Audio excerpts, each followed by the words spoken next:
Folks, happy Friday and welcome to the Freedom from the Press podcast. My name is Jason Robertson and I'm here with my partner in crime.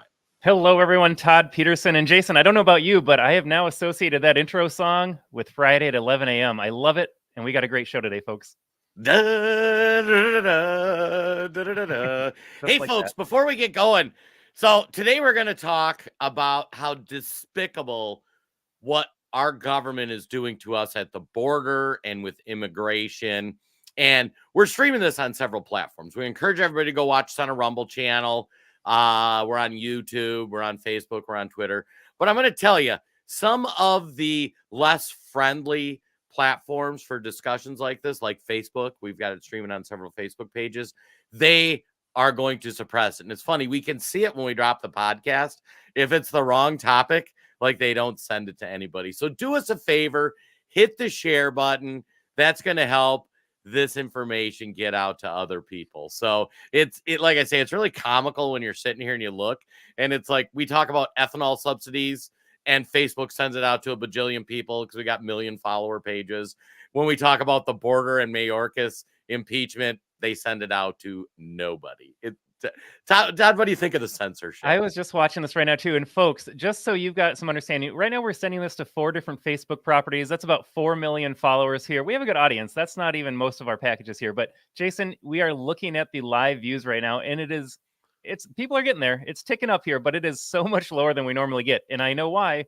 Folks, it's because we're talking about Mayorkas' long overdue impeachment because the situation at the border it's coming to a head. We are not going to have a country much longer if we don't get this resolved. And Facebook knows it, and they don't want you to get this message. Absolutely. So today, too, I'm going to give a shout out to Will Tanner, one of our team members on the American Tribune. He does a fantastic job on our Substack about breaking down and doing really deep dive articles. And the website for that is www.theamericantribune.news. And on that, we drop that link, but on some of these platforms, it's going to be shocking. We talk about Epstein and we talk about stuff like that. So they suppress that link and they actually threaten your page if you share it. So, but we're going to be referencing his article where he did a very detailed breakdown. So if you're like, I really wonder some of the specifics on this, go there, check out Will's writing. We pride ourselves too. Will's actually doing law school. And he cites it like a lawyer would. And so he won't say anything that we don't have an official government link to or a verified source and that kind of thing. So some of these things that we reference, if you're like, that can't be true. Well, you can go check it out. Like there's the sources, there's the links, everything's great. So yeah, Todd, what do you think about Will's writing? It's fantastic, folks. If you are not a subscriber yet, you can get a free subscription. But if you want to support the work we do, you can pay. It's a very low monthly, $8 a month. You can get an annual for a reduced rate as well. But the AmericanTribune.news is our Substack. Like Jason said, we're going to reference it today.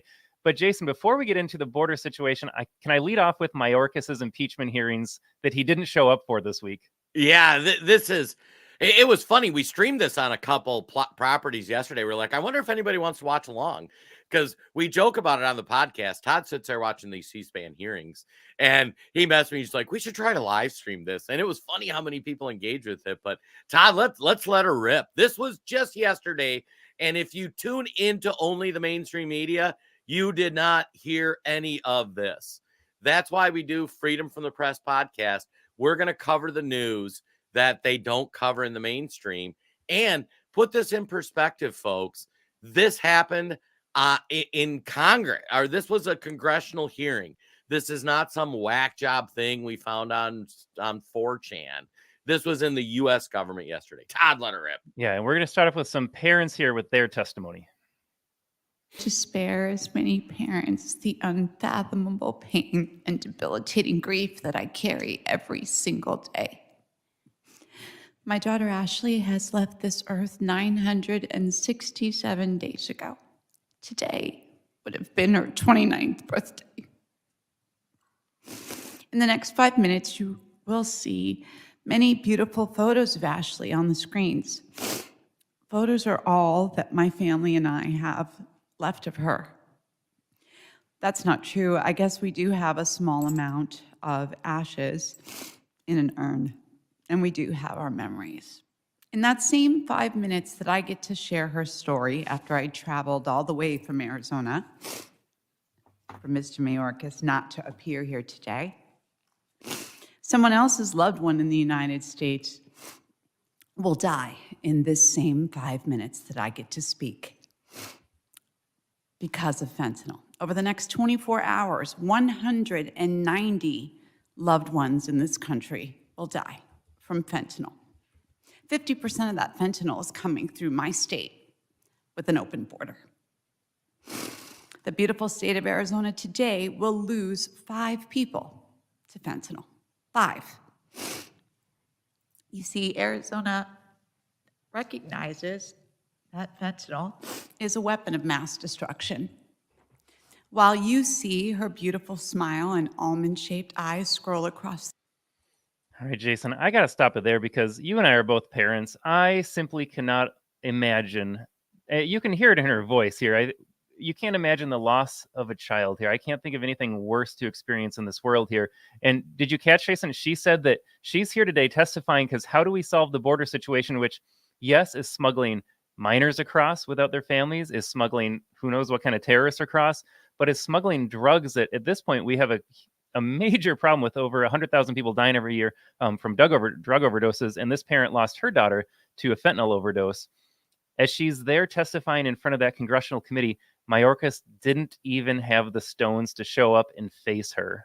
I think of all the things, you can be mad about policy, disagree over policy, but that human thing where he just completely blows off these grieving parents, I think that might be the worst thing about all of this. You know, it's for those who don't understand the fentanyl thing, and we work with a lot of people that have been impacted by fentanyl, or a lot of people viewing this have been impacted personally by what happened with fentanyl. So fentanyl is a highly addictive and highly lethal drug. You know, if you take like the tip of a pen's amount, and like that could cause an overdose. This just in, George Floyd, a ton of fentanyl in his system, enough to be a lethal dose. Fentanyl is horrible. And what's happening when you don't seal your border and the border's overrun, what'll happen is that people bring this fentanyl in from Mexico. Now, Democrats will tell you, hey, well, we just need to get more border security or whatever. The problem is that there's just, with the number of people they're inviting in, there's just no way without putting the military or something on there. And I'll be honest, for me, Todd, I'd say go ahead, put the military on the border, and you know, if you want to cross illegally, like, you're not allowed in. Like, Texas is doing just that right now. Jason, I got one more video I want to get to because then I do want to dive into the article. And if we have time, folks, we have a ton of videos lined up here today. If we don't get them all on the podcast, you can check out any number, one of our Facebook pages, Freedom Street, Freedom First. You can catch all the videos that we're playing here today as well. But I do want to get one more because it shows the insanity of the left here. This is Anna Polina Luna, who is a rock star congressional member here, calling someone out for laughing when they start to hear about this news here. I think this is a must watch for us. Mr. Beer, why are you laughing? Because you said quote unquote parents, as if they weren't really their parents. You have no idea. Not only have you not been to the border, I do have an idea. Hold on, I I'm do not have done. I've I'm met not with- done. You have no idea if these people Okay. are their intentional parents or not. Oh, yeah. You have no Yeah. idea. That's exactly why we do family. Really? Are you psychic? No, Have you we won do. the lotto, Mr. Beer? I don't No. think you have. Read the I'm Office not. of No, Inspector I reclaim General my time. report on family You have separation. no idea what you're doing, and you are hurting these children. All right, just a soundbite from Luna there for a second. So the first video talking about fentanyl coming across the border. The second one talking about children, unaccompanied minors coming across the border. Just in, it is a disaster down there. And Jason, to your point, what would you do? It's time to start putting the military down there. Well, yeah, and it's funny because actually, Wendy, thanks for tuning in, coming in with a great comment. You can't blame the people from across the border for this woman's death. Well, yes and no, Wendy. And that's what we're here to talk about today. And do we blame the people coming into this country? Personally, I don't. I blame our corrupt administration who creates this situation that allows the government, that encourages these people to come in. So Todd, should we kind of start at the beginning and talk about immigration? Do you think that's a good place to go here? How's the song go? The beginning's a very good place to start, Jason. The beginning's a very good place to start. So, all right, we across all the platforms got hundreds of people watching this. So raise your hand, drop a comment if you agree with us that legal immigration is good. And I gotta say, for me, Todd, legal immigrants, some of the best Americans I know. Legal immigrants love this country. Legal immigrants fleed other nations to come here to adopt not necessarily our ways, but understand our way of life, and that, hey, we're about freedom and liberty and pursuit of happiness. And Jason, I love this counter argument to the woke left. I would gladly trade all of the white communist leftists here for all of the brown and black and yellow, all the immigrants of all backgrounds into America, because you and I don't see race, we see values. And so absolutely, bring in the hard workers, bring in the people that want to make America better, and ship out all the white lunatics here that are trying to destroy this country. Absolutely. So what does legal immigration look like? Legal immigration looks like somebody sitting in a country somewhere in the world that studies up on America and says, I want to be part of America. Like freedom of speech, freedom of religion, like opportunity to make something of myself. I can start a business. I can do all this stuff. I want to come to America. And then they start and they send in an application and they say, hey, I'd like to come into America. Here's what I bring to the table. Americans review that. Americans say, hey, this person looks like they understand our values. Let's let them come in. When they come in too, they take a citizenship test. And this was something Vic Ramaswamy said. He said, in order to vote, you should have to pass the citizenship test. So I went on, and I'm pretty versed on this stuff. That's not an easy test. It talks about like how the government's set up, the Constitution set up. I guarantee if you want to go on there, just do a Google search for citizenship test, 100 questions, like you'll be hard pressed to take it. And I guarantee your crazy leftists that Todd was saying we should probably deport instead, they couldn't pass it. Like they don't understand even that we're a republic. They don't understand any of it. But anyway, so somebody applies, they come into our country, they move over here, they take a citizenship test, they pass it, they're granted citizenship to the United States, and boom, they love our values. And like I say, they many times are some of the best Americans. Todd, did I miss any steps in that really? You know, the one caveat is I would say I don't want unlimited number of even legal immigrants coming over. There's a process to play out. You can't bring in 100 million people, let's say, for an sort of example, and expect that nothing would change overnight with culture and values. But absolutely, we are not anti-immigration. What we are is anti-illegal immigration. Jason, I was watching one of the hearings of the clips that we showed. Someone threw out the number of 3% of legal immigrant applications are approved by the government every year. So think about this for a second, folks. If this number is true, if 3% of all these applications are approved, and now, okay, 3%, you get to come over here legally. Meanwhile, do you know what percent of illegals get to come into this country? 100%. Is there something wrong with that picture? So let's explain the loopholes, because you're like, how does this happen other than like the border? So we also have an immigration policy that says, let's say you are being persecuted in your home country. We did a great piece on our Substack talking about what's happening in South Africa with some white people. They're in fear for their life. They're being hunted. And there's wars and all sorts of things going on in the world. People that are in that situation, we want to give amnesty to and say like, hey, this is bad. You want to come to the country. We can open up our borders to take in X amount. Now, like Todd said, you have to look at how you're going to restrict some of the limits for like what kind of social programs, because as much as we would love to take in the entire world's population, the fact of the matter is we can't afford it. I mean, American citizens already are underserved by the government. And we're under no obligation, Jason. Let's just add that too. Yes, we can take them in. I have no problem with that, but we are under no moral obligation to serve the entire world's population with what we have going on here, because you can't help everybody. If you try to help everyone, get them all on the boat sinks. And so, sorry, folks, we got to make some tough decisions about who's in here and who's not. Right. So people have abused this immigration system for years. So you're in a country where you're broke and that's your situation. Like, the country sucks, it's broke. Normally, the reason that happens is because they're ruled by some sort of communist totalitarian regime instead of a free market capitalist system like America. So your country sucks because of the economic system. Those people, the Biden administration has twisted our laws into saying those people are refugees.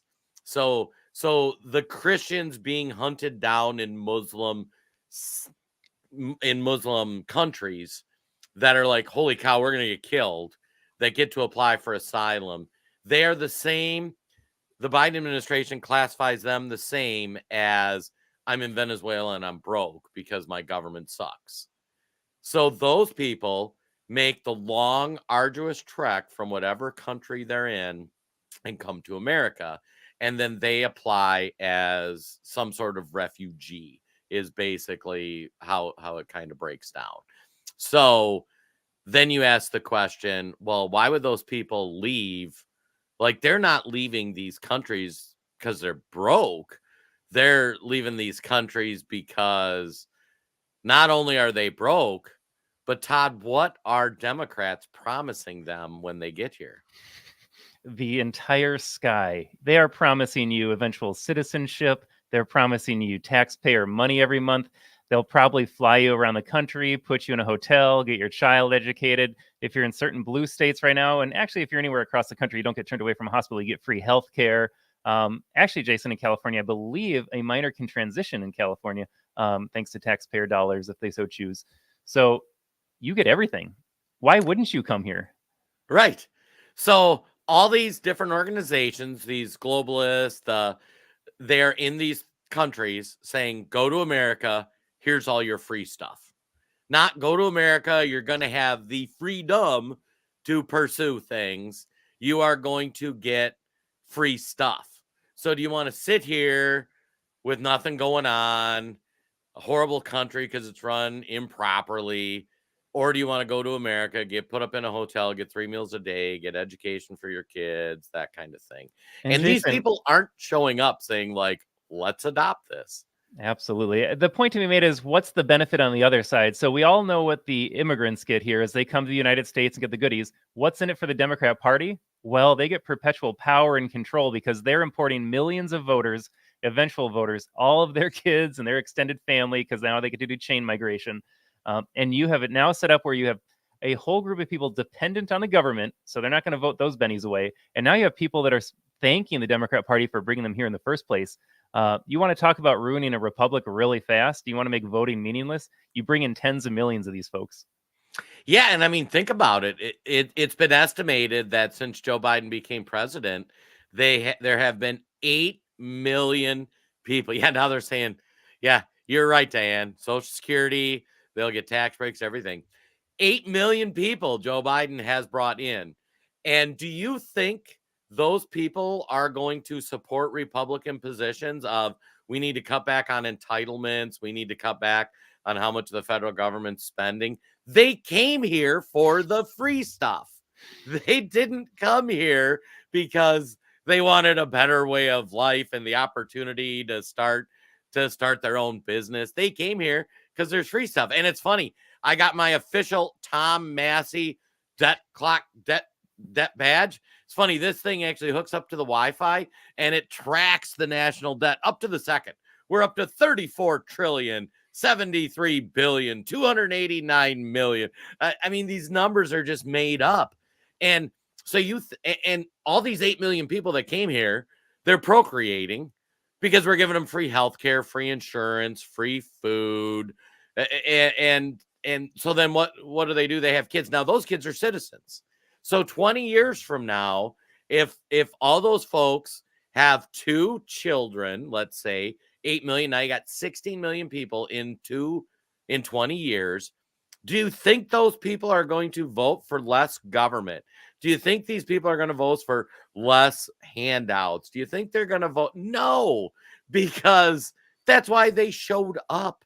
And I mean, it's just common sense. We weren't recruiting people because they saw our values like, oh man, I get the opportunity to go make myself and my family better.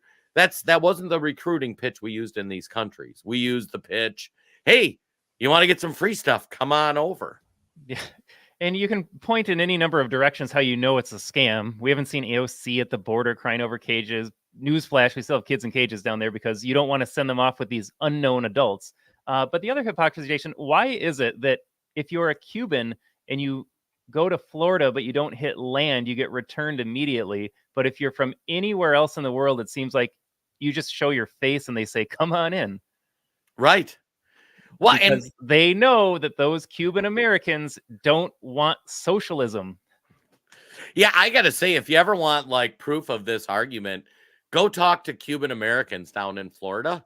They are the most pro-American things. They grew up in communism and they're like, screw that. Communism sucks. I want free markets. I want freedom of speech. And they have the same values that most people watching this show, Todd and I have. And when they see more government handouts or people coming in for handouts, they're like, hell no. And it's funny. Becky hit the nail on the head. She's like, what's up with that? Funny. When you think about that, you just ask yourself that question. Why is it this one population that hates communists and hates government handouts? When they show up, we kick them out. And when the other people show up that want handouts and government dependency, we invite them in. And you also have to think back too. Remember when Trump wanted $5 billion for a wall and they said it was too much to defend the border? How many billions of dollars have we sent overseas under the Biden administration to protect other nations' borders? Right. So from the get-go, it's a scam. We go in these countries, we say, come here for the free stuff. So they make the long, arduous trip to America. Now, there were two policies that were in place when Trump was president that Joe Biden did away with on day one. One of them, I can't remember the official term. It's called different things, but it says if you are fleeing persecution, the first safe country you land in is where you apply for amnesty. So if you're in Guatemala and you say you're being persecuted, my life's in danger, and you flee and you hit Mexico, Mexico is a safe ally and you should apply for amnesty there. If you're from China or Ukraine or any of the African nations, you're in Guam, you're in whatever, the first safe nation you land in is going to be where you should apply for amnesty. Joe Biden did away with that day one. So we're in these countries, we're recruiting these people that, granted, they're broke, their country sucks. And we're saying that not only that, but if you want to leave, you can claim amnesty. And instead of doing it in the first country you land in that should be safe, you can travel through multiple countries to come to us. And then we will welcome you. The second thing Joe Biden did away with is Donald Trump had a remain in Mexico policy, which that said, if you came to this country and you applied for amnesty at the border, like, hey, I'm from Guatemala, I'm being persecuted, things are being persecuted. Do we do a background check? Are you a valid citizen? I mean, it seems reasonable, right, Todd? Wouldn't you screen people before you let them in the front door? I mean, if someone knocks on my door, you better believe I'm going to make sure that they're a legit person and safe before I introduce them to my family. Right. You're a moron if you don't do that. You are a literal moron if you don't do that. Why is our nation any different than our home, Jason? Right. I can't go to Costco without somebody IDing me. I got to show my card to get in. But you show up at the American border with no ID, with no whatever.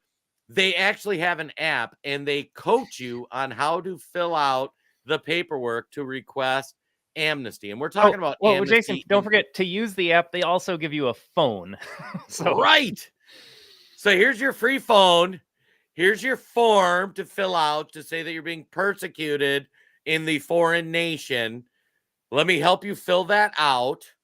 Let me let you in. Let me give you from the get-go about $5,000. Let me send you wherever you want to go. And then you're in. But we're going to set a court date. Where on that court date, we're going to look to see if you really qualify and if you should be in this country. I mean, one would think you'd do that before they came in, but you do that after it. But Todd, how long does it take for them to get their court dates? Folks, you need to be sitting down for this. It's not next month. It's not next year. There are court dates getting issued now for 2031 and beyond. So if you come from Ghana, nobody asks how you made it from Ghana across the ocean, across continents into the southern border. Now you enter the United States and they say, you know what? We're backlogged a little bit. And actually, I just don't think they care that much. Say, make sure you show up in Idaho in 2031 and we'll have your immigrant hearing court date established. Do you think anyone is going to show up in, well, it's 2024 now, so we have 7 years to go. Are they going to show up for that? Are they going to be held accountable if they don't show up for that? This is a complete joke. And Jason, the counter argument here is, well, it's just humane. America can afford it. We're just good people because we want to support others. Deborah hits the nail on the head here. I just need to address this. Deborah writes, it's just an inhumane situation for all. Absolutely. If you are supporting the open border policies and you think it's more humane, you have to do a real gut check and look in the mirror, because is this helping minors as they come over alone? Is this helping? Is dependency on government ever helping at all? Are you making anyone's life better in America? You focus on the migrant. What about the people living in America already? Are we getting any better? And don't say it's good for our economy or good for my neighborhood to have diversity. None of that is true. None of this is humane. It doesn't help the people coming over. It certainly doesn't help the people here. And I have a right as an American to want to defend America. That doesn't make me a bad person. Right. And actually, man, the comments are on fire today. I got to give a shout out to Joe. Check this out, folks. Yes, Jason, we passed our test in 1990. And you're right. We came to America from a refugee camp at Germany. Wasn't easy. Wait under sponsor supervision for a year before you can apply for your green card. And you go for interview and receive card was first step. Now you have to wait 5 years to apply for citizenship, pass 2 tests, finally be sworn in to be an American citizen. You feel very good. You're very proud of yourself. Now illegals are jumping over the border fence and Democrats are giving them, I can't see the rest of the comment. God love you, Joe. And thank you so much for the work you put in to come to this great nation. And I don't know, Joe. I just met Joe, but I'm just getting chills like reading that, because that is exactly the type of person we want in this country. And that's the kind of person that's going to wake up and roll out of bed every day and be like, I love America. I love the freedom. And I don't know if Joe's a Christian. I don't know if he's an atheist. I don't know any of that stuff. I don't know if Joe voted Democrat. I don't know if Joe voted Republican. But all I know is there's somebody that identified how special this nation is and what are they going to do to make this country better. And it's and it's amazing because you get guys like Bobby. Hopefully he's talking about Joe Biden, not the other Joe we were just talking about, Bobby. We're going to assume it's Joe Biden because I don't know anything about Joe. Jason, that was unsolicited, but it ties in perfectly what we said at the beginning. We want good people in this country. We don't dislike anybody, but just come here with the right values. Otherwise, we are under no moral political obligation to let you in. Sorry, you have your own country. Sorry that your situation's not bad. It's not ideal, but we can't help everybody, Jason. That's just the reality. That is the reality of the world, is that it's no different than you and I. And, you know, Sherry giving a shout out to Joe. Thanks for taking, you know what? Joe, who came over from a refugee camp in Germany, is more of an American than I don't know, any Biden voter at this point, Jason, because he loves this country more than they do. That's for sure. Yeah, and I got to say, we always do these podcasts, and we're like, God, we wonder if we're reaching any people or if people are getting what we're saying. Joe, you made my day. Like, that is just a fabulous story. Look at these smiles right now, Joe. Thank you. Yeah, that's spectacular. Okay, so back to the story. So you're in this country. We're recruiting you. Say, hey, you want some free stuff? Show up. We teach you how to game the system to say that you're falling out of bed is a perfect description of Joe Biden. Yeah, true story. You know, we teach how to game the system and say you're applying for amnesty when really, no, you're just looking for a better economic situation. And you showed up because we're promising you free stuff. By the way, check out videos online. They're even complaining about the free stuff they're getting. It's not enough. And then you come in and we set a court date for you for 8 years down the line. So you get to hang out in America for those 8 years, getting access to all of the public assistance programs that regular Americans get. Or don't get. Jason, do you get any of this free stuff? I get no free stuff, Todd. I have to pay for my own health care. I have to pay my own mortgage. I have to pay for my own vehicle. I have to pay for my own phone. The list, I have to get a job for income every month. These people, and look, if I were in their situation, I would do the same thing. I would want to come to America too, given the circumstances right now. But it is not fair. Why are Americans, Jason, you and I, paying for all this, and why are they not? Something isn't adding up. Yeah, and you think back to that comment I Oh. showed earlier about, well, you can't blame those people. No, I really don't blame those people. Nope. And that's the point. If I'm sitting in Venezuela in a dirt hut because my government sucks, and somebody shows up and says, hey, go to America, this is great, guys. You know, you'll pay these coyotes or you'll do whatever you have to do, which many times are horrible things. It's not always cash you pay. Let's just put it that way. Let's just put it that way.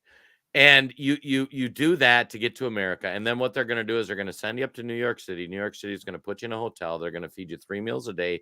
They're going to put your kids in public schools. Oh, by the way, you're going to walk by the homeless veteran who actually served in war to defend that. But we don't really care about him. But you are going to get, your kid's going to get free education. You're going to get free school. You're going to get free health care.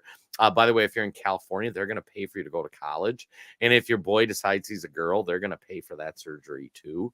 And what are they going to ask of that? Oh, really? They're going to ask that you just keep voting Democrat. Because if you just keep voting Democrat, this gravy train continues until it crashes. Bring more of your hermanos and amigos. This is great. Come on in. Right. Oh, by the way, then your kids that you have when you're here in those 8 years waiting for your trial date, those people are actually American citizens. By the time your trial date actually comes to pass, you will have 8 kids that are all citizens. Yeah. So if you think about that, so if your trial date's 8 years from now, you show up, you have a baby day one when you're here because you came traveling and delivered for free. You can go get that baby delivered. I paid $10,000 out of pocket to have my second kid, but gosh darn it, if you came here yesterday, Juanita, you can have your baby delivered for free. Exactly. So it's 8 years till your trial date. At that point, your kid's 8 years old, and then they're going to be voting for more free stuff in 10 years from then. And, I'm guessing some of these trial dates will get pushed back. That's kind of how the court system goes. So if you think about that, before the parent ever even gets to court to say yeah, I should be an American, they've been here 8-10 years. Their kid's halfway to voting age. And then the Democrats are going to pull the great switcheroo because you know what they're going to say, Todd, because they've already done this. They're going to say, oh, these people have been here for X number of years and they've been participating in America. They've paid into the system now because they have a real job and paid taxes. Right. So yeah, we should probably just make them citizens, or we certainly shouldn't deport them because they've been here so long. So the argument becomes oh, they've been here so long, they're our friends and neighbors. We can. And they ignore the fact these guys shouldn't be here in the first place. They should have done what Joe, who we talked about earlier, did. They should have applied for citizenship. They should have gone through that process. They should have done that whole thing. So then, and then the kicker is, Todd, what was that stat about deportations that you said earlier?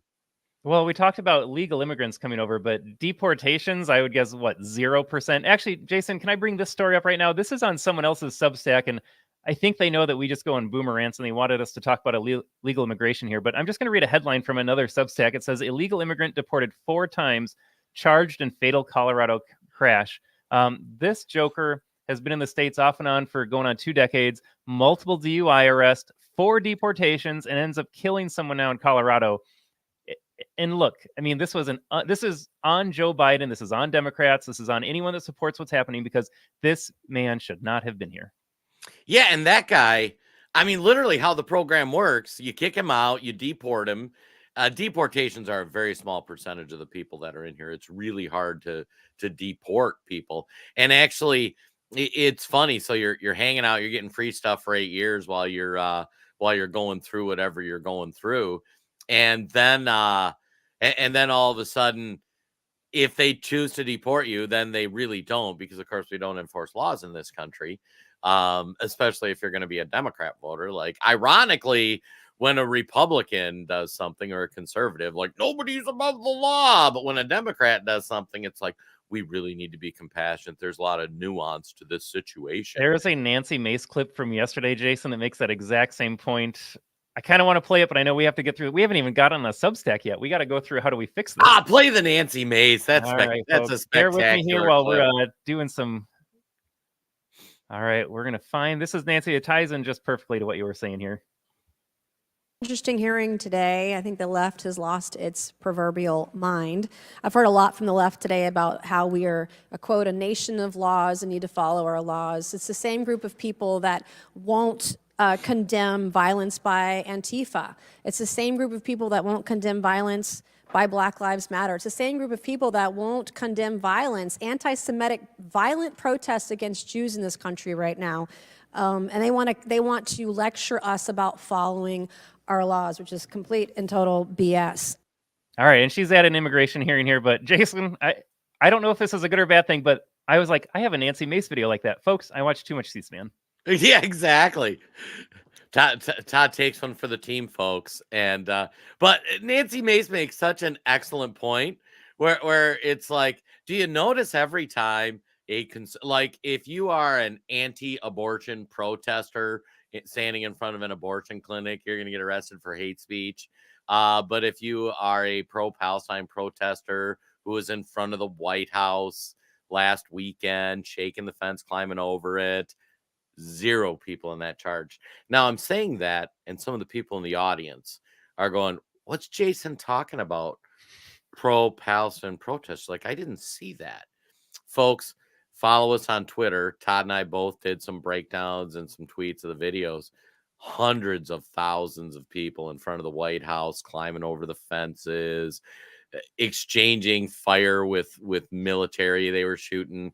Well, they didn't shoot, and like the police were getting bottles thrown at them. There was a bunch of injuries, 0 charges. Mainstream media, 0 coverage. But Jason, can you imagine if a group of Trump supporters went to the White House gates and started shaking it and throwing stuff over? Oh my God. They would have been arrested before the night was done. They would still be sitting in jail. And everybody would tell us how, oh, this was an insurrection. These people, oh my gosh, they were trying to kill the president. We need to arrest them. Nobody is above the law. Threat to democracy. Did I get it right, Todd? I think that's exactly what they would have said. And they probably would have sounded like that too. But folks, this is a great time to remind you, if you have friends and family that vote Democrat or are not going to vote for Donald Trump in 2024 because he paid off somebody for something or he had mean tweets or blah, blah, blah, share this video with them. I don't think they've heard about anything that we're talking about today. They're not getting fair news. They're not getting accurate coverage. They are living in a fantasy world right now. Share this with everybody far and wide and just let's start waking people up. And it does us a favor if you like what you're listening to or you like our content as you read it, helps us out as well. Absolutely. So anyway, so back to our story. So this person gets recruited. They come in, they get a court date 8 years. They get free public service for that 8 years. By the time their hearing comes around, they don't really get removed because they've been here so long. Now, there's a few rabbit holes you go down here too. And one I went down was the second point Will brought up in his Substack, and actually the first point to drill into, the federal government doesn't deport people. So if you're here illegally, you get to just hang out until they adjudicate your case, which could be 8 years from now. So Governor Abbott, Todd, do you want to talk about what Governor Abbott did in the last couple of weeks? I can tell you're a little more fired up, so I'll let you fill in. But folks, Governor Abbott said enough is enough already, giving the middle finger to the Biden administration. He said, look, if you're not going to defend the Texan border, I've got tons of people coming over. They're committing crimes in my state. They don't have any right to be here. He said enough. So he sent the National Guard to some ports of entry here, and he said, deal with it. This was the same governor that put some of those razor blades in the river so folks couldn't swim across and cross. Biden admin sued that. Imagine that. The Biden administration said you can't defend your own border, making it, I don't know how much more clear they need to make it, that they have no interest in defending America. But Abbott has taken a stand. He's got the National Guard down there. And Jason, fill us in on the rest here. I was going to say a couple weeks ago, the Texas legislature, God love Texas, you might be the savior of the republic. And I'm not a huge Abbott fan, but this is a great move. They passed a law that said you can't be an illegal immigrant and be in Texas. And if we catch you, we're going to remove you. And this should be pretty simple. You're an illegal immigrant. You're not supposed to be here. You're in our state. We're going to leave. Now, what's the definition of a sanctuary city? What's interesting, because we hear that term. A sanctuary city means you are not going to work with the federal government to enforce immigration laws or specifically deportation laws. So sanctuary cities say, even if the federal government said, I want to deport this rapist murderer from New York, well, New York will say, well, we're a sanctuary city. You don't get to do that. So Texas did the opposite. They said, we are not a sanctuary city. We're the opposite of that. We say, if you're an illegal immigrant, you can't be here. So I think as an American, seems like a reasonable position. So then they took the federal agents and said, you guys are no longer doing the border. Like, we'll take care of the border. And then they shipped them out, and the Biden administration sued, saying, no, illegal immigrants should be able to be in America. You can't bar them. And then how do you know the media's in on it? Because in this last week, the whole story went around the news cycle. If you saw it, Governor Abbott is so inhumane that 3 people died crossing the border, and they blocked Border Patrol from getting, or the feds from getting in to help. Now they leave out of the story, these people died crossing the river. They were dead before anybody could have helped them. But it just shows you how corrupt the media is, because anybody that's heard of this story has heard how inhumane the Governor Abbott policies are for not letting migrants into Texas. No, he's just saying, if you're here illegally and you haven't been approved to be here by the federal government and completed your process, you aren't allowed in Texas. And we'll Jason, be happy to send you to New York. Got to hammer this point again. It is inhumane to have the existing policies in place. The open border policy is getting people killed. It is getting young children abducted and sent to who knows where and have God knows done what to them.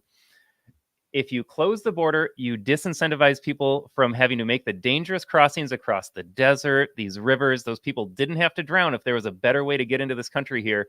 At no step in this process is it better or safer or more humane to have this open border. If you care about people, you would shut it down, because then you're not having these people dangerously cross or pay with things that, other than cash, to these coyotes to get here. Right.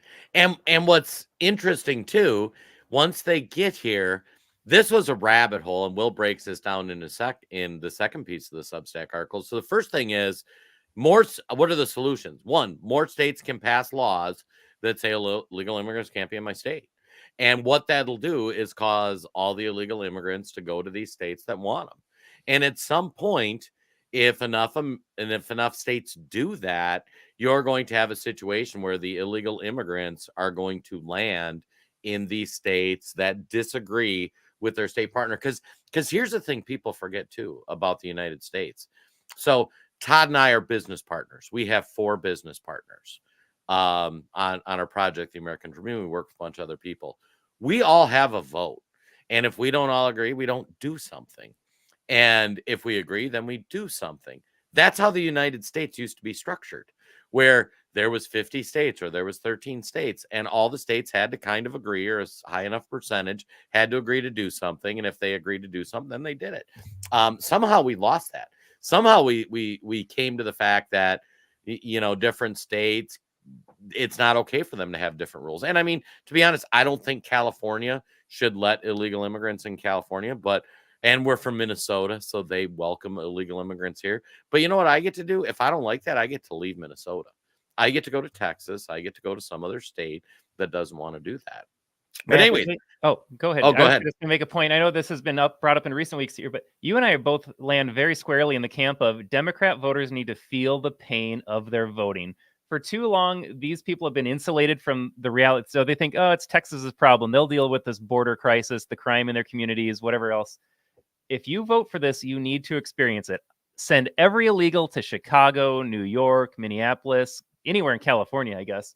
But until they get the hurt of it, let them be the victims of violent crime. If you're not going to prosecute criminals in these cities, let them deal with the escalating costs and crime of illegal immigration. Let you suffer in your failing schools until you realize the government is your enemy. You need to get government out of the border situation. You need to just stop it. You need to get them out of the immigration system. All of it. The government is not your friend. And if you keep voting for more of it, you need to feel the pain. of what you're voting for. Todd, that you need to clip that. That is an epic rant, because that is exactly the point. And that's kind of how the United States are supposed to work. You know, hey, if New York, we live in Minnesota. If Minnesota wants all this crazy stuff, then we get to live with the consequences of that. And you know what? If the Democrats are right and this creates utopia, then other states will go, we should do that too. But if it creates the hellscape that is Minneapolis, if it creates a hellscape of California and Portland and all these cities, then the other states will look and go, perhaps, just perchance, that's a bad idea. Maybe. Oh no, they just didn't do communism right. That's what they'll say. Folks, for the life of me, help me understand the mentality of a communist. You vote for Democrat thinking that your policies haven't been implemented enough or correctly. Like, what is the line to say I was wrong? Is there a line? There is no line. This time we're going to get communism right. Socialism's going to work this. I mean, it's never worked in the history of the entire. Yeah, once Elizabeth Warren gets us to finally pay that fair share, whatever unquantifiable number that, fair share, we finally paid our fair share, whatever number she means by that, then communism will work. Right. It's the most ridiculous thing ever.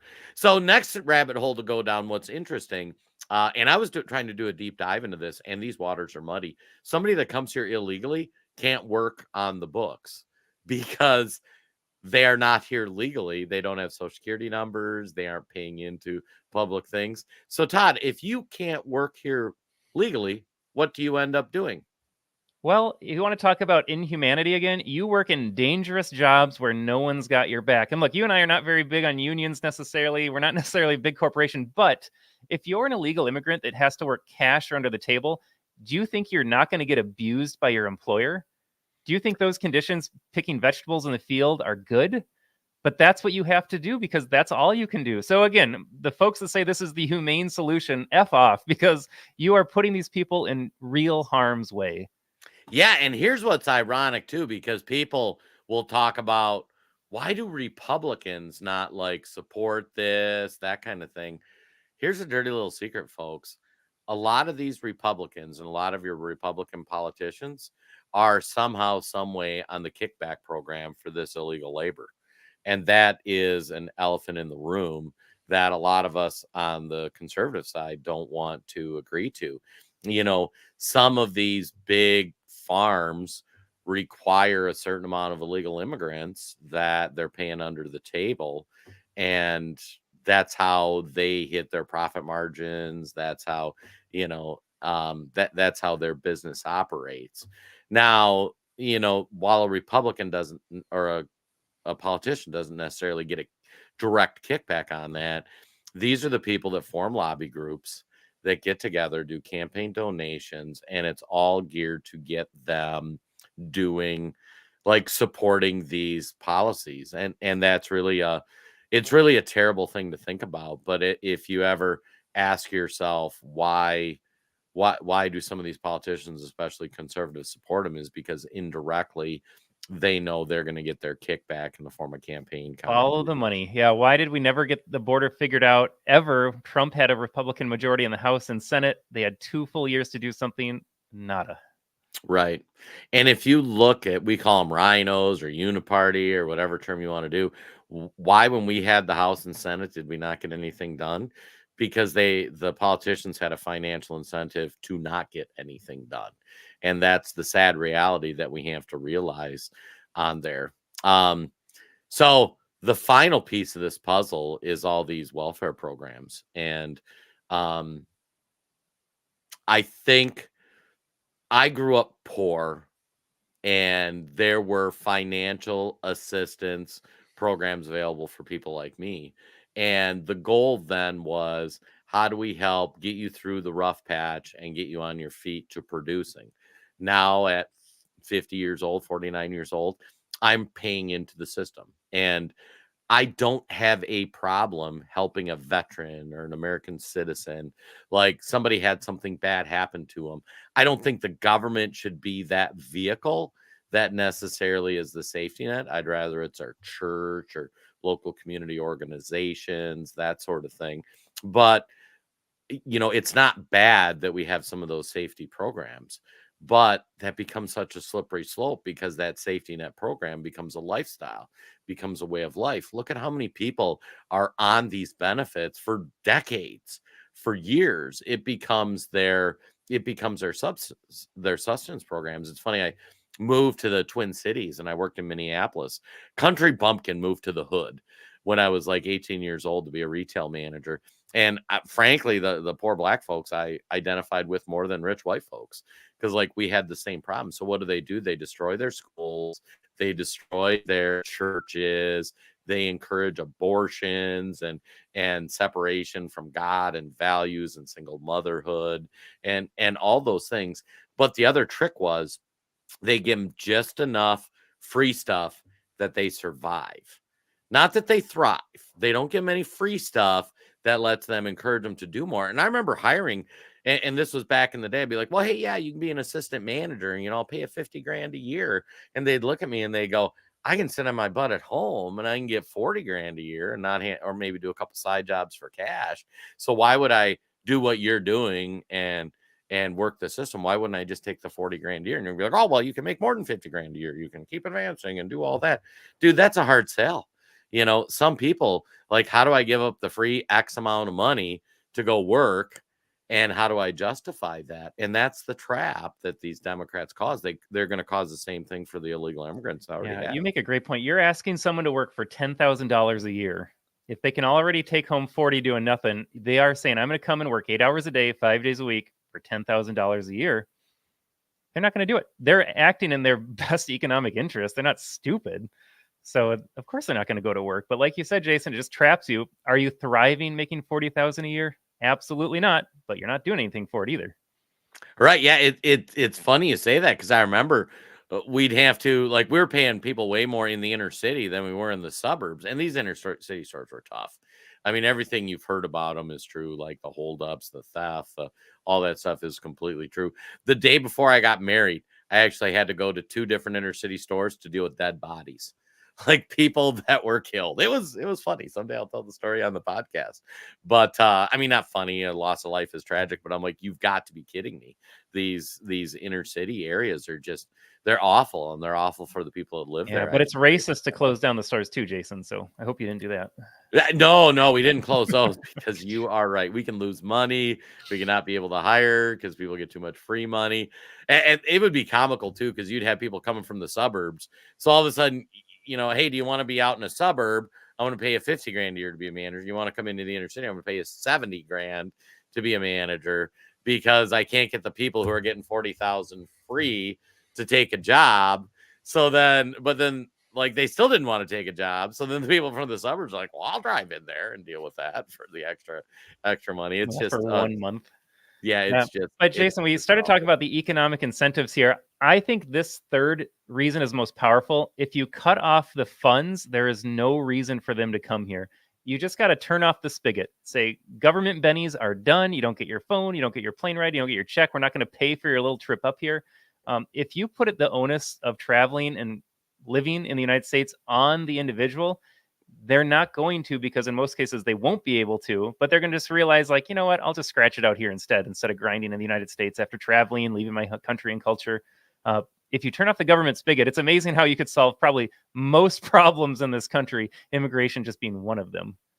What's funny too, though, is then the left argument is going to be, Todd, we have the Statue of Liberty. I've seen this come out a lot in my Twitter timeline this week. And the Statue of Liberty, Todd, that says, send me, you're tired, you're poor, you're hungry, blah, blah, blah, blah, blah. Come to our shores yearning to be free. Todd, I asked for O'Connor. He won't reply to me online here. Actually, no, it was Maxwell Frost, so he's even more deluded than O'Connor. Democrat out of New York, maybe, or it doesn't matter. But I said, what did the boats do when they got to Ellis Island, Jason? What did they do, Todd? Well, if my memory serves me correctly from school, the immigrants had to arrive on a boat and get processed at Ellis Island, and then they got to go into the country. And once they were there, good luck. There's no check coming every month. You're not going to go to your tenement building and get the government rent check. But what they weren't doing as well was jumping off of the boat and swimming ashore and coming here, quote unquote, undocumented. What would happen if somebody didn't go to get processed and decided to hop off the boat, Todd? See ya, you were back on the boat. And you know what else? This is especially bizarre considering we just went through the COVID pandemic and we didn't look for vaccine passports from the people crossing the border or give them a COVID test. If you were sick or had a malady, you were also denied entry into the United States. I don't remember that happening either. What's really ironic too, when people like to talk about this, and I have to double check my dates to make sure that I'm not giving fake news, but just off the top of my head, there was actually a period in America when we're talking about that not only did you not get free stuff, you had to pay to come into America. You had to say, I want to be considered for citizenship. I would like to come to America. I think I can contribute. Here's my application, like a job application. Like, I bring value to this country and I love what you guys are doing. And not only that, I'm going to pay a fee to have you process my application so that I can come to America. And if I'm considered a public burden, if I don't offer anything of value to my employer, goodbye, go back home, go back to Yugoslavia. And although what's that one was of the not a most country common, back then. what's one of the most common immigrant story you hear? My dad came here with nothing but the $5 bills in his pocket, and I dug in and worked something on myself. Yeah, that's how it works.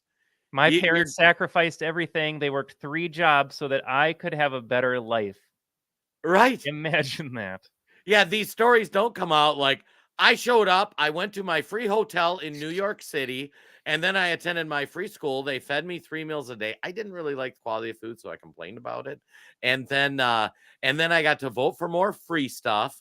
And yeah, this was great. Oh, No, and by the you way, did. if I was Italian or Irish, they didn't like me either. It had nothing to do with your skin color. It had to be the fact that you were new to this country and disrupting the flow there. Is it right or wrong? I'll let you decide that. But the reality is they hated the white immigrants back then, just like they hate, let's say, whatever other color immigrant it is today, because guess what? It's not about skin color. It's about the fact that they're an immigrant here, and that can be threatening. But it is especially threatening when there are 8 million illegals coming in at the same time. Right. So, folks, this week with these border hearings, they're talking about impeaching Mayorkas. I hate to break it to you, Mayorkas is not going to be impeached. Todd, do you think Mayorkas will be impeached? He will not be impeached. I was just talking to my wife about this, Jason. I'm going to go on a side note, and then I'll let you get back to your point. The Republicans have had the majority in the House now. It's going on 2 years. Well, it's been a year. We'll have another full year. They will not impeach Biden. They will not impeach Mayorkas. They won't do any of that. By this time in the Trump administration, remember, the GOP had the majority in the Senate, so the Dem impeachments weren't going to go anywhere. But what did they do? They went after Trump twice to create a media circus to get you thinking about how much you didn't like Donald Trump. The Republican Party is not going to do any of that, even though, yep, it won't go anywhere, but that's not the point. They need to hold these people accountable and wake people up and get facts out to the people, but they're not going to do that. So, no, you and I are on the same page. I think if anyone thinks Mayorkas is going to be impeached, they're living in a different world. Yeah, we've had the control of the House of Representatives for 13 months. The House of Representatives has, well, 3 things. One, they can pass legislation, but that's a complete waste because the Biden administration and the Senate won't sign off on any legislation. Second, they have the power of the purse, which means you can control funding of the federal government, which is why guys like Chip Roy and Tom Massey are like, no border security, no funding. That is one political lever you have to pull. If we don't approve the government to fund, if you guys don't close the border down, we can do that. The third thing they have is the power of oversight, which means you can have the power to impeach, you can have the power to investigate. Folks, here's what you got to watch for. All this stuff are show trials, and they are only designed to get sound bites for the folks. Not all of them. There's some good people up there like Anna Polina, Matt Gaetz, some of those guys. The rest of these clowns are up there to get sound bites, and then they're going to send you a fundraising thing like, did you see me at that border hearing? I was really letting them have it. You should support and send me back to Congress. And you can look at them and go, yeah, but you didn't do anything. And they'll be like, whoa, wait a second. Like, we had a hearing. Like, but Democrats, like, those guys come with shanks, man. Like, they get the media riled up. Literally, like, they impeached Trump a couple times. They don't care. They're gangster. Meanwhile, the Republicans are feckless, and they aren't going to end up doing anything. That is 100% correct. So when we talk about freedom from the press, we're talking about waking up from the fact that the establishment, the swamp, the regime, whatever is happening in DC, they're not your friend. And really, any political party is not your friend. Right. Which is why we support Donald Trump, Jason. Yeah, I got to say, and this is where it gets tough because I think a lot of people say, make America great. Conservatives, Donald Trump woke us up because for years we were lied to by our establishment. They told us they'd do things, well, they just ruined the country. And it's easy for us to look at the Democrat Party and identify them as, oh, those are the bad guys, they're ruining our country, what's going on. But we've got to realize, especially as we get ready for this next round of elections, like we know Brandon Gill, who is running for the House in Texas. He's the kind of guy we need in Congress. So get involved at the state and local level as well. And if you're in a deep red state, make sure your members of Congress are the kind of people that are going to support President Trump and are going to, like Bob says, 90% of Republicans are nutless. 100% true, Bob. So if you're living in an area that votes a Republican in and they're one of the 90% nutless ones, get rid of them. And if you're doing this in the general, it's too late. You have to pay attention to the caucuses, the primaries, however your state operates. You have to get into the ground level before November, because at that point you do have to vote for the lesser of two evils. And again, 90% of your vote is useless because they go to DC and it doesn't matter. Yeah. Jason, I want to add one more to the Will's list here. I know he did a 3 because he can't write a book. He's just writing an article. Donald Trump has talked about ending birthright citizenship. And I think that is a fascinating path to go down. And I don't know how a president with executive action changes the Constitution, but we need to have the conversation. We have to get rid of the fact that if you're here and you have a baby, that they are a citizen, because that is part of this mess too. Well, and this is actually ironic. And so we might have to go a little tinfoil hat. Here we go. I'm glad I said it. Giddy up. So, folks, here's one thing that you got to watch out for. The Democrats, like the last institute, we don't trust the FBI. We don't trust politicians. We don't trust the IRS, government agencies. Really, the last thing we kind of have a bit of trust in is the Supreme Court to actually try to interpret the Constitution. But then again, Joe Biden puts people on there that don't know what women are. So you have a question for that.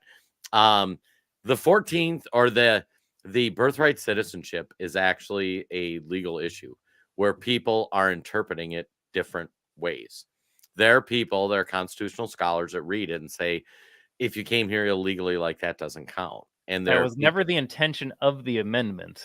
Right. The intention of the amendment was if you came here and you were specifically, it was part of the post-Civil War 13th, 14th, and 15th amendments had to deal with the issue of slavery. It guaranteed that the slaves and former slaves and their children would be citizens. It did not talk about Juanita having a baby across the border and then suddenly, I can't come up with a good name off the top of my head, Juan getting to be an American citizen. And nothing against Hispanics. I'm just picking on you right now because that is the most common immigrant here. I lived in Peru for a year. We'll talk about that another day, about what I experienced in a different culture and their immigration policies. That's just the facts on the ground, folks. So anyways, part of the solve to the problem is that we challenge birthright citizenship that ends up at the Supreme Court. Now, if you notice, all these things are going on a trajectory to the Supreme Court. They overturned Roe versus Wade, which basically says abortion goes back to the states, which I'm a fan of. If Minnesota wants to have a crazy abortion law and Texas doesn't, that's fair. And if I don't like it in Minnesota, I can move to Texas. Like, that's fair. The left lost its mind because they really like abortion. And apparently voters do too. How is that the swing vote? How is abortion the ticket right now? Folks, wake up. Yeah, it's ridiculous. But now we got these Trump ballot charges and getting him taken off the ballot. That's going to end up at the Supreme Court. Birthright citizenship, if Trump gets elected, that's going to end up at the Supreme Court. So the targeting of the left of the Supreme Court is going to be insane. So that'll be something to keep your eyes on. And Jason, it is not, I don't even need a tinfoil hat. The end goal is to abolish or pack or neuter the Supreme Court. That's the last bastion of freedom in the United States right now.